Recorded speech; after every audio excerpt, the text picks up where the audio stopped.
Good morning. It is Tuesday, February 13th. It is good to be with you on this Fat Tuesday, the day before Lent begins. I pray that you are all having a good day, a good week. We didn't get a snowstorm, and I praise God for that. But we do pray for all of those who are getting a storm, especially down in the New York City area. This morning, I'm thinking about the story of Elijah meeting God at Mount Horeb. He said, "Go out and stand on the mountain before the Lord, for the Lord is about to pass by." Now there was a great wind, so strong that it was splitting mountains and breaking rocks in pieces before the Lord, but the Lord was not in the wind. And after the wind, an earthquake, but the Lord was not in the earthquake. And after the earthquake, a fire, but the Lord was not in the fire. And after the fire, a sound of sheer silence. And after that, Elijah wraps himself in a mantle and goes out, and there Elijah meets God.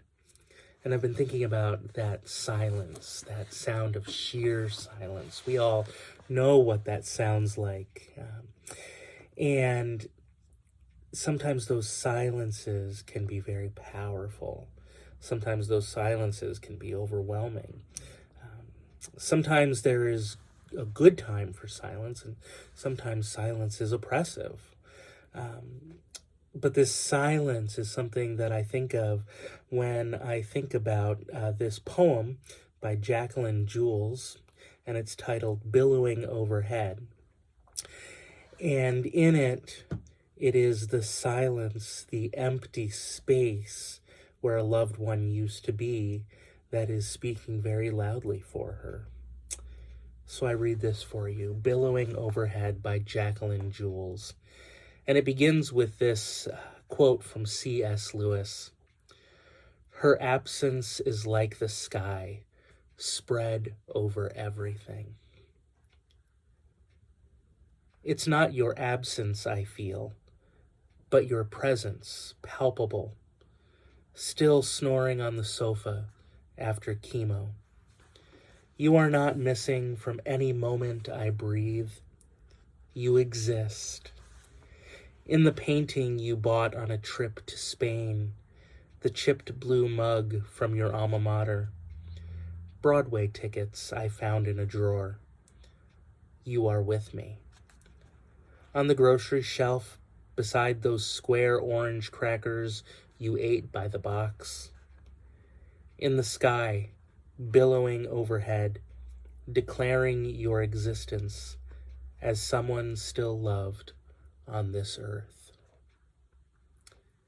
Now, the poet, the speaker in the poem, is dealing with grief and realizing that the person that they have lost is still present in so many places around them. That's a comforting thought. And it is similar with God. We remember that God is not absent, but God is present, even in that sound of sheer silence.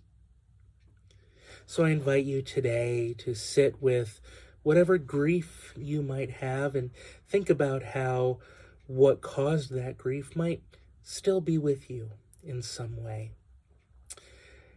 And think about how God continues to be present with all of us, especially as we begin to walk this Lenten journey tomorrow. Friends, I hope that you have a wonderful day, and I ask you now to receive this benediction. May the peace of the Lord Christ go with you wherever he may send you. May he guide you through the wilderness, protect you through the storm. May he bring you home rejoicing at the wonders he has shown you. May he bring you home rejoicing once again into our doors. Peace be with you. See you soon.